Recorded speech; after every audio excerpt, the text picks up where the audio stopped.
We're going to get started here. We've got a bunch of people already signed on and really excited about this. So let me first of all introduce myself to you out there. If you don't know who I am, my name is Jim Zazowski, and I'm president and founder of Z1 Career Zone. I want to welcome you to our industry expert webinar series, and this is our third, and we're very excited to have this. I know we have about 300 something that registered, and hopefully everybody's on board. If not, there's certainly going to be a recording within 24 hours on our website, and for those that couldn't make it but did register. So anyway, the first thing is let me just a quick couple of things here before I introduce Sarah to you. Two things I want to mention is, one is we are hiring right now. Okay, we just completed our training of our initial distributors that we brought on board. We also completed our training of our facilitators, 10 of those in this last week. And these are the individuals that are going to be teaching our on-demand classes specific for the different markets that we're serving. And we also just trained a couple more coaches. So anyway, just go to our website and you can click on the opportunities tab, and the job description is there, or send us an email at info@z1careerzone.com. We'll get right back to you on your interest and so forth on that. So that's the first thing. Then the second thing I just want to mention is, and we've just decided to do this, if you have a son, daughter, nephew, niece, or somebody that's just graduated, unfortunately these folks are very few are getting jobs. Okay, so we are offering a 50% discount on our on-demand program for those graduating seniors that are coming out of college, so they could take these next few months and really dive into it and be very, very well prepared for when that spigot turns on and they start hiring. So if you have interest in that, again, just let us know, info@z1careerzone.com, and we'll answer any questions and get you all set up. So that's really it on the business. So let me introduce you to our guest speaker here, Sarah Gunhouse, and I'll tell you what, I've known Sarah when I think about it. First of all, she's the executive president of Millennium Health, based out of San Diego, and I've known Sarah. Sarah, it's hard to believe now, it's been 30 years since we have known each other. And I've been blessed getting to work with you in a lot of different capacities, and to tell you how I really feel about Sarah, she is one of our board members here at Z1 Career Zone. So she does a lot for us, and extraordinarily talented woman and executive, and it's my pleasure to introduce her to you. Now, as I mentioned in the last webinar, you could find out a lot about somebody if you just go and look at their LinkedIn profile and see what the people that are recommending them are saying. So I'm going to tell you what they say about Sarah, and here's what they wrote. This is fantastic.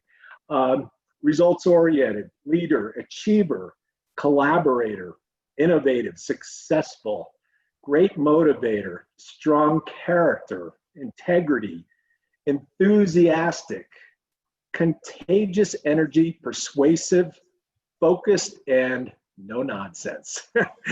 In addition to that, goal-oriented, creative, resourceful, utmost professional, definitely agree with that, active, mission-driven, change agent, supporter, great listener, trustworthy, valuable, personable, unflappable, an ally, respectful, fair, ethical, visionary, dynamic, relentless, hard worker, loyal, and last but certainly not least, a lot of fun. So Sarah, I can't do any better than that. That's what your peers say, and I think that's such a compliment to you. So with that said, I'm going to turn the program over to you, Sarah. Very excited to have you. I know a lot of people that are on this call are very excited to hear what you have to say and what you have to share.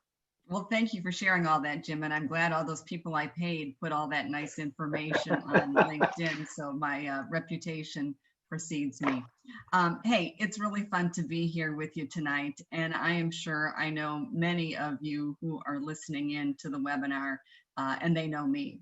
But for those of you who I've not had the pleasure of meeting yet, I thought I'd share some little fun facts about me.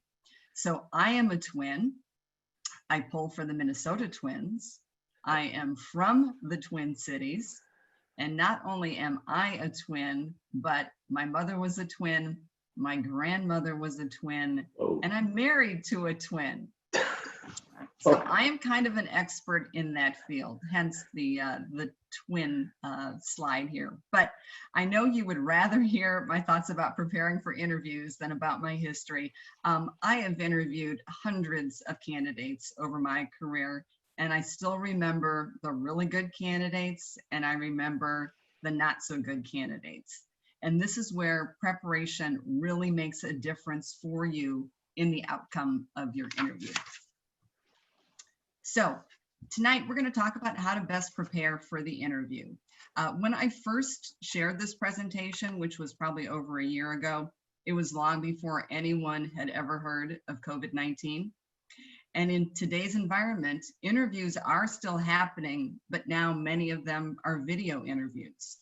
Most of the preparation is the same, whether you're in person or on camera. And I personally have been doing a lot of interviewing over the past few months, but all of it by video conference. As I said, excuse me, I need to take a drink already. Hang on. As I said, you just need to be as prepared as if it were a face-to-face meeting, and maybe even more so. A few tips when you're going to do a video conference. Find a quiet place. Make sure there are no barking dogs. Make sure there are no kids running around in the background, doorbells ringing. Even if you have to put a do not disturb sign on your front door, that's okay. Take a visual assessment of your location. Do a test run and see how you look on camera. Is the background acceptable? Is it neutral? Is it too dark? And that you only appear in a silhouette and it makes you look like you're part of a witness protection program. So do a test run in that. And then figure out where to sit in front of the camera. So it's comfortable, you have room for all your materials, and it's clutter-free. So let's get started. I have 10 tips to share. Others on the phone or on the call might have more or different suggestions, but I think this is a great starting point. So since this is about preparation, which starts with the letter P, my list of suggestions all start with the letter P. Excuse me. The first P, be punctual. I remember one time a candidate I was interviewing strolled in about 15 or 20 minutes late. No excuses, no reasons, just late. So that 1 hour interview that I had planned was done in about 30 minutes. And I thought, if this is how the candidate treats the hiring manager, how are they going to treat my customers? So I didn't want to take that chance. So make sure you're on time, whether you're in person or on video. And if you're on video, make sure your internet connection is working. Make sure you've got good audio. If you're in person, be 5 to 10 minutes early so you get a chance to catch your breath before you start. And remember, if you are late, you are only shortchanging yourself because you'll have less time with the interviewer. Okay, the second P is polished. So what does that mean? When I say polished, do you look the part? Do I want you to represent my company? I recall one candidate who came to an interview in very casual attire. That's not how the company's reps dressed for customer meetings. We were in a business attire world. So the casual attire showed to me that the candidate didn't consider the work environment or didn't care. And if the company's dress code is casual, I would still advise wearing business attire unless you're instructed otherwise. It means you take the interview seriously and shows respect for the interviewer as well as for the opportunity. The next P, being prepared. I bet you didn't know there were so many words that started with P that applied to interviewing. Okay, always one of my first questions is, what do you know about the company and what do you know about the job? And if you get this wrong, it shows that you really didn't do your homework. What's the company's mission statement? What are the company's values? You can usually find this on the company's website. Have you read the company's annual report if they're publicly traded? Or find information on LinkedIn and Facebook, another good source of information. And you can work all these little bits of information that you've uncovered into your questions and your answers. And here's another point. Have 2 to 3 well thought out questions for the interviewer. That shows a lot of preparation. And I'm always surprised when candidates say they have no questions, because I think I could not have answered everything. But anyways, have a couple of good questions, and I'll say one of them should not be what keeps you up at night, because that question is so old and everyone asks it, and it doesn't indicate you've done much research on my company. But if you have done research and you know some facts, here would be some things you could work into the questioning. For example, I saw on your company website that you recently published a clinical study. Can you tell me how have your customers responded, and how has it helped your sales team? You know what? I would love to tell you about that. So that is a good, thoughtful question. So think about those. Also, did you get a chance to speak to any current or former employees? And I really like it if a candidate tells me they've talked to some customers, because then they can come with real customer needs and how they might address those. So doing that kind of preparation will really set you apart from other candidates. Bring copies of your resume and any other supporting materials that you have, like rankings. And if it's a video interview, make sure you email those to me in advance. That shows you took the time to prepare and find out who I am and how to connect with me. And same with any business plan that you've prepared, or any 30, 60, 90-day action plan. Bring those to the meeting or email those to me in advance. Hey, Sarah, let me ask you this, because I think you hit the nail on the head with preparation. I just believe preparation is literally everything. So let me ask you this. Can you share a little bit about the preparation that you do prior to deciding to even interview somebody, or even so, the preparation you do prior to conducting the interview, and why, I guess? Sure.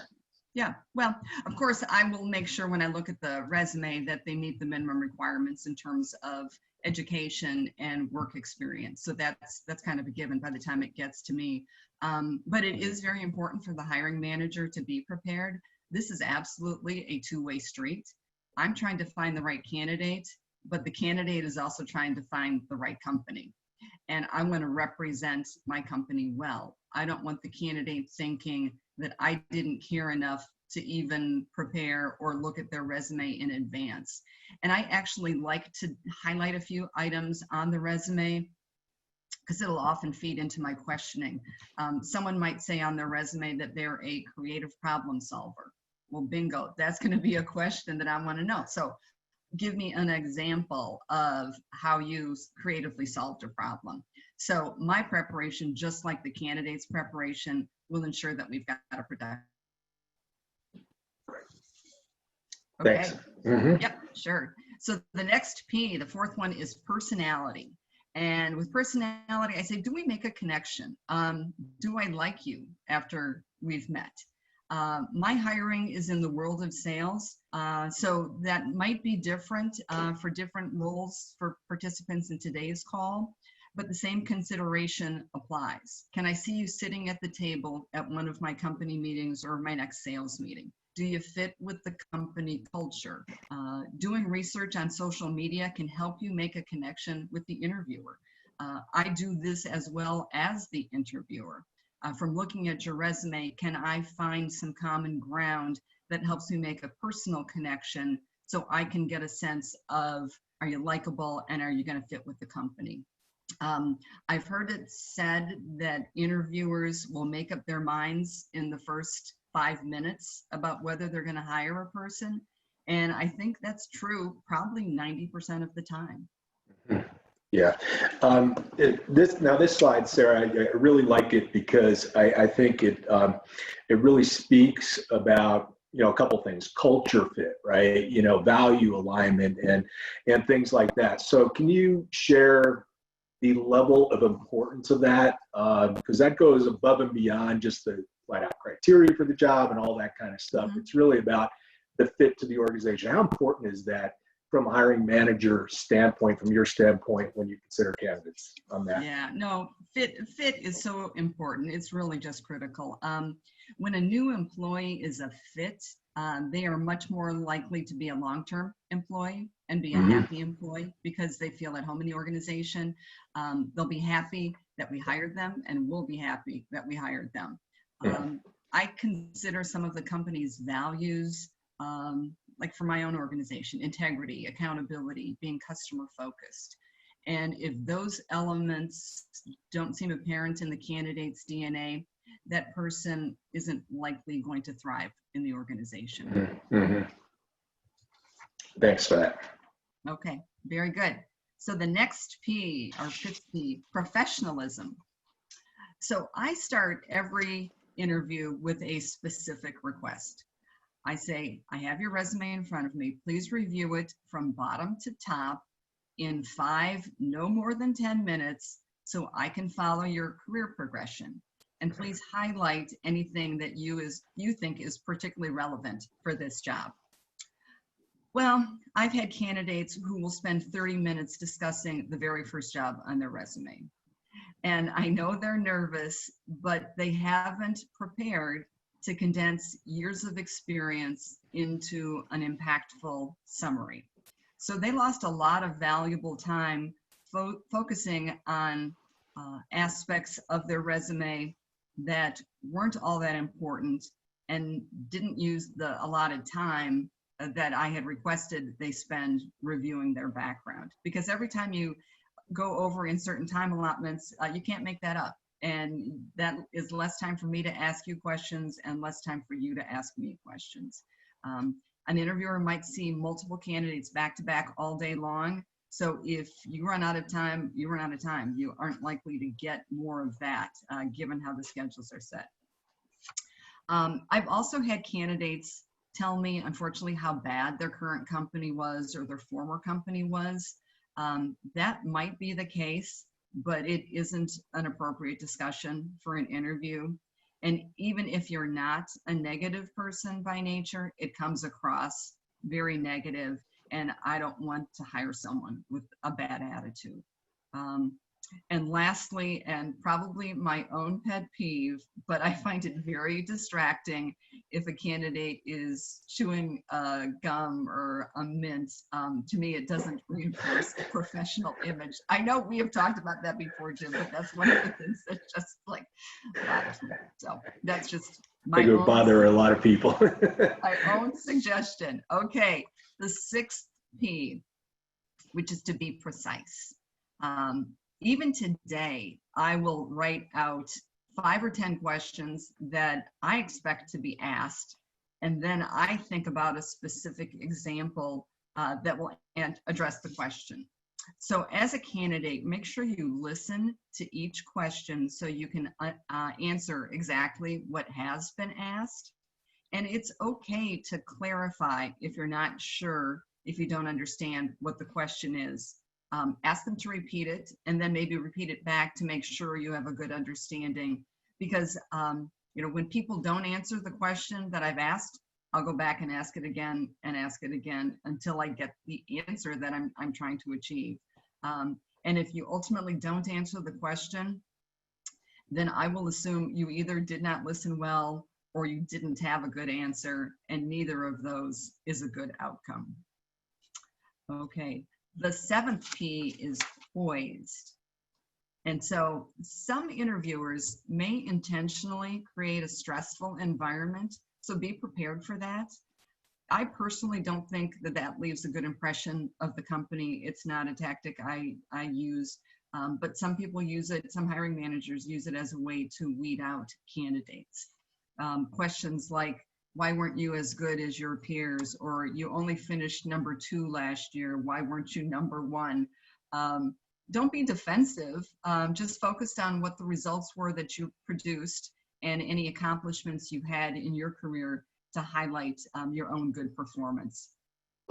And then also, I think important to think through any gaps you have in your resume and how you plan to address it. Then you can anticipate and be prepared for the uncomfortable questions. So let's talk about that for just a second, because, I know, especially from my recruiting firm, I'd see resumes, they'd have gaps in it, right? And it was, and these things are going to be an obvious concern to anybody they're interviewing with, right? It's out there. It's like the elephant in the room, right? So, if let's take an example of a 6-month gap. right? Somebody's got that on their resume, right? But during the interview, they're going through the interview and the interviewer never brings it up. Okay, what would your recommendation be to the candidate as it relates to that? Do they just, leave well enough alone? Okay, I escaped it. Or, you know what? No, this is obvious. I need to be proactive about it. What would be your recommendation on that? Because we see that a lot. There have been a lot of layoffs over the years, right?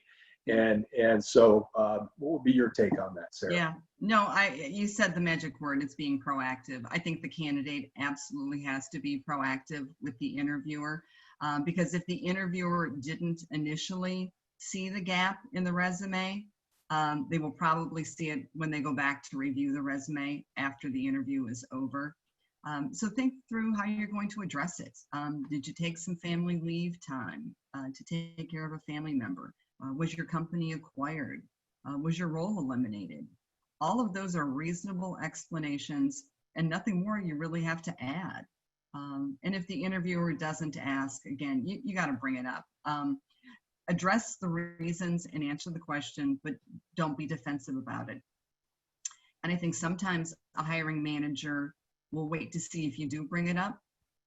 So again, I would make sure you're proactive and you provide your explanation for any gaps in your resume. Okay, good. Yep, good question. Okay, number 8, persuasive. You know, a salesperson always respects and appreciates another good sales professional, and that is my world. So sell me on the product that you know best, which is yourself. How do you meet the expectations, or how do you exceed the job requirements? Bring enthusiasm and energy to the meeting too. It can and will be contagious with your interviewer. Everybody likes to be around enthusiastic and happy people.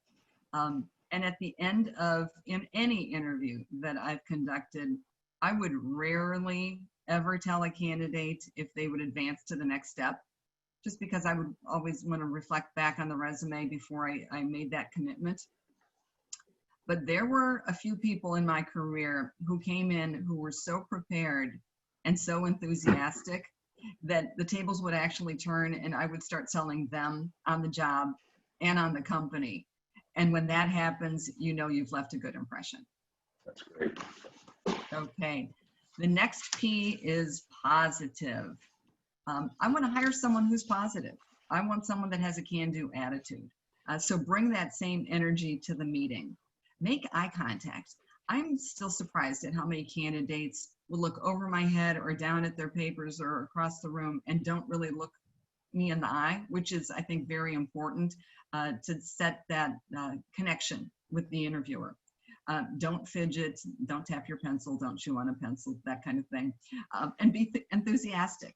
Tell me about what problems you've solved. How did you take a negative and turn it into a positive? Where did you take a difficult or problematic situation and get a better outcome or better results? I want to hire a solution-oriented person. Convince me that hiring you is the smartest choice that I could make. Sure. Okay, so the last P on the list is proceed. So let's proceed. So here's the big question. Are you going to proceed in the interview process? Well, first, did you ask for the job? I am surprised at how many candidates miss this opportunity at the end of an interview. You came to the meeting to get the job. You think you did a great job. You think you answered all the questions well, and you meet the requirements. So ask for the business. And if you don't ask, I might assume that you're just not interested, and you don't want to leave that impression. Summarize again why you're a great candidate. Reference specific opportunities where you can contribute, and see if you can gain some agreement from the interviewer along the way. It's okay to ask them, how did I do? Or what do you think about my candidacy? Or how do I compare or rank with the other candidates?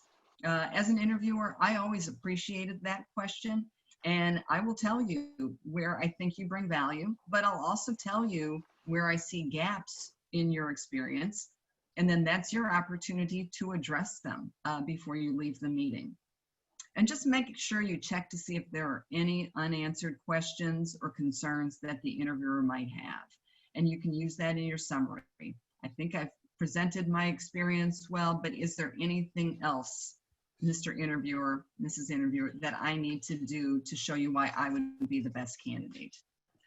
And then confirm one final time your interest in the job and contributing to the company. And that is my 10th P. A couple of reminders or follow-up tips. Make sure you send a thank you note following each meeting. Electronic or an email thank you is perfectly fine. Over the years, I've received many handwritten notes, which are very much appreciated, but they typically arrive weeks after I've met the person, just because of the way, company mail gets sorted around.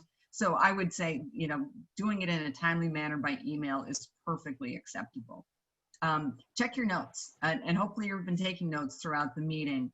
Were there any action items that the interviewer gave you? They might have said, I'd like to see your game plan, or can you develop a 30, 60, 90-day plan of how you would attack the opportunity? Make sure that you identify what those are and that you have the interviewer's contact information so you can address those at the end and follow up appropriately. So that is the end of the presentation, Jim. And Yep. now we can see if you have any questions. Yeah, Sarah, thank you very much, first of all. Those are great tips. And, just a couple of things to reemphasize that you talked about here is that number one is just so everybody knows this, the number one reason why people get hired is preparation, right? You out-prepare your competition, right? And I can tell you, in 95% of the cases, that's true, all right? And so preparation is everything. So even though, Sarah's touched on that, there's a lot that goes into that. Trust me, there's a ton that goes into that. She talked about, professionalism and going through your resume top to bottom in no more than 10 minutes. I can tell you, and again, I'm telling this based on facts through our recruiting firm that we had and literally interviewed 4,000 hiring managers to get this feedback. And their number one pet peeve when they wouldn't hire somebody is the person talked too much, right? So when Sarah's saying, I'm giving specific direction that, hey, I want this done in 5 or 10 minutes, you have to have a strategy behind that. And how are you going to do that? And you got to anticipate these things ahead of time. Just about every time it's like, hey, share with me your background. Give me, go through your resume with me. It's coming, right? And then, again, that's all part of preparation. And Sarah, I think all these P's, so to speak, are very relevant and well taken. And we got a ton of questions, but we're not going to answer all of them, but we will come back and answer some of these questions for you. Just one, and I'll just address this real quick before I throw these other ones at Sarah. Several of you said, hey, I lost my job. In some cases, I know one person said, I'm an executive, I've been out of work for a year, like, what do I do, right? And there's others that said almost the same thing, been out of work for 3 or 4 months now, and all this. And what happens, we get it, the confidence starts going down, all this stuff. First thing is, you got to do something different than you've been doing. That's the first thing that you have to do, all right? Keep that in mind, because it's always, always, always going to be about differentiation and how do you give yourself the odds in your favor to get those interviews and all that. And happy to send me an email. I'll be happy to chat with you at a later date about that and how we might be able to help you on that. But let's go to the question, Sarah, that came in here. And this one's from Joanne. I'm not going to use last names here. And she talked about, video interviews seem to be very common right now and something that I have not done. I have my first video interview here next week. Are there any tips you'd recommend to make sure I am doing all that I can to prepare for that type of setting? And Sarah, maybe also mention about, because there was a different question that came in about, hey, what do you think about virtual backgrounds on interviews versus just a clean background? So I'll throw that in as well. All right. Okay. Yeah. So in addition to the things that I've already mentioned in the presentation, go to a quiet place, remove the distractions, declutter the space, practice. If you haven't done a video call before, you can find all kinds of resources online to tell you how to prepare. If you Google simply how to prepare for a Zoom interview. It'll pop up with a number of different tips, and you can get a lot of guidance to be ready. Obviously, make sure you turn on your microphone and your camera. But I would practice. It's very easy to set up your own Zoom account and get a friend on the other line and have them see how you're coming across in terms of the audio and the visual. And you can even just practice on your own to see how you look on camera, see how the lighting is everything good around you. I think all of that just makes you feel more confident. The virtual backgrounds, I've actually seen them be more distractive than complementary to the interview process. That's my take on it. I think sometimes it actually causes the candidate to not come up as well visually because there's a background that's kind of competing for the same video space. So I don't recommend it. I think you can find anything as professional as your background there, Jim, or as just kind of plain as mine, which is a closet door and a window behind me, is perfectly fine. Yeah, and Sarah, to just add to that, we've messed around with the virtual backgrounds a lot for our on-demand classes, to see how that will work. And clearly we've stuck with a clean background because you're trying to transpose something in back of you, and it just doesn't come out as clean right now, unless you have a green screen or something like that, if you're going to go to that extent. But no, I think you hit the nail on the head for that. Yeah. This one, Sarah, is from Sue. Do you have any recommendations on what we could do on our end to make sure there is culture alignment with the companies we are considering? Which is a good question. Yeah, that all comes down to your preparation. I mean, there's so many obvious and easy places where you can go to find that information. You look at the company's Facebook page, you look at Instagram, you look at LinkedIn posts. Are the activities and the media posts something that resonate with you? Take advantage of social media. There's so much information out there.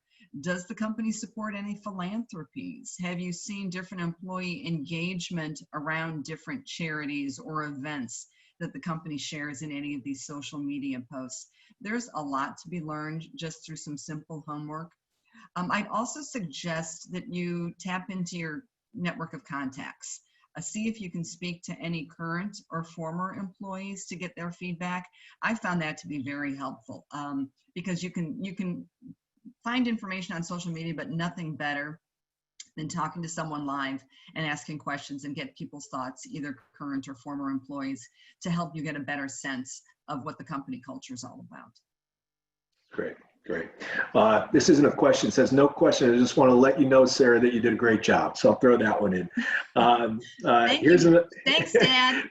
Yeah. This one's from Gilbert. I have sent my resume into several companies and I'm not even getting a response back. Do you have any recommendations on how best to get interviews with so many other people looking? Now, I think that's a real life issue right now, big time. I mean, that happens in the past anyway, right? You don't get any feedback and all that, but even not more so now. So what can you speak to on that, Sarah? Yeah. So my first question is, again, for the company that you're pursuing, do you know any of the current or former employees? As I look back at my own career, I had a connection or knew someone personally at every company before I went to work there. That was very helpful. But what I would say is network, network, and network. You should know somebody who knows someone who works there. LinkedIn makes it really easy to find people who work at the company, and through that, through a first level connection, a second level or third level connection on LinkedIn, you can find someone that is an employee there that can help you navigate. And you use that connection to get your foot in the door. Ask the person to forward your resume to the hiring manager with their recommendation of you for the role you're seeking. And I'll speak from personal experience. When I get a referral from someone else in my company, I absolutely will interview them because my coworker would know the company culture. They would have an idea of whether this person is a good fit or not. And I would interview them without a doubt. And I might find a great candidate for the organization as a result of those internal referrals and networks. So having a referral will definitely ensure your resume does not get lost in the shuffle. So that's my advice. Yeah, yeah, no, and you know what, I'm just going to say that's a common thing, all right, that you don't get feedback or anything like that. You got to do something different, like what you're talking about, Sarah. Yeah. Sarah, I'm going to go to this because I know you've got a board meeting coming up, even though it's late at night Atlanta time. So I want to be respectful of that. And I'm just going to say, we're going to do one more question. There are several other questions on here that are really good questions. Okay, so I'm going to ask that you send that to info@z1careerzone.com with your phone number. I'll be happy to call you and discuss that with you and give you some any advice that I could offer. So Sarah, this question is from Kelly. Are there any resources or information you'd recommend that would assist us on how to best prepare for interviews? Now, I like that question. Okay. Well, I won't. I'm not going to shut. I'm going to shut up though. Yeah, you can answer after I answer. Well, here's an opportunity for me to put on my advisory board hat, right? So, Z1 Career Zone, for example, and other companies as well, will all have training modules available to assist you to help you prepare. Jim, you've got tools on your website that will help candidates prepare. And you have to be able to differentiate yourself, so good preparation is the key. You might even find that you want to get a professional coach to help walk you through the process of your career journey. That's another option. I really think you just need to invest in yourself so you can stand out against the competition. And to me, that's going to be money well spent. Yeah, no, and the only thing I'd add on to that too is that, you know, as I mentioned, this is a webinar series, right? So, you know, we've got some other recordings of our prior webinars on the website, okay? If you just go to our resources section, and I can tell you that, you know, those resources are great. They're free of charge. Take advantage of them because we've gotten great feedback from all these webinars. And Sarah, first of all, I want to personally thank you before I finish up on these two things for taking the time, you know, to give back and honestly share your expertise. Sarah, I can tell you this from working with her in the corporate world and working with her on the recruiting side too. She's one of the best, if not the best, interviewers that I've ever seen. And the reason for that is her preparation is out of sight, all right? And it's the same thing that goes on the candidate side. Your preparation is out of sight. You are going to do extraordinarily well. You're going to find the right fit, the right company, and all of those things. So, so Sarah, thank you for that. And I'm going to go to really the last two things here. Is that Sarah, if you can go ahead to the next slide. And I'm just going to introduce real quickly. Kenneth Stable is our next industry expert webinar. This guy is an amazing motivational speaker. He's got this thing called Wisdom Wednesdays where he offers tips and advice and motivation, inspiration on some pretty darn serious topics. And I'll tell you, when you hear Kenneth's story about where he started and where he got to, all right, no matter what you're going through, I don't care if you got laid off 3 months ago, I don't care. Whatever you've gone through is nothing in comparison. Trust me on this. What Kenneth has done over his career to get where he is today. And I'm really excited to have Kenneth as part of this. So it's going to be a little bit different next month, and that's on July 8th. The other thing I want to mention is Kenneth is also on the board of our philanthropy, Boys Hope, Girls Hope. If you want to hear a little bit more about that, you know, go to our philanthropic partners on our website. You can see all about Boys Hope, Girls Hope. And he is a product of that organization and a very proud one as well. I'm just glad to be really, you know, associated with him. Last thing before I shut down here is look for an email from us. Okay, you're going to receive a survey. We want feedback to offer that to Sarah, you know, on this webinar and some thoughts about future webinars as well. And really, that's about it. Sarah, thank you again. Thanks for all of you who have attended this. Again, I want to answer your questions, and as I get those, we'll put it out to everybody who's been registered on this, so you all see that. And stay safe, everybody, and we will see you on July the 8th. Thanks, and everybody have a great day. You're welcome, Sarah. Thank you. All right. Bye, everybody.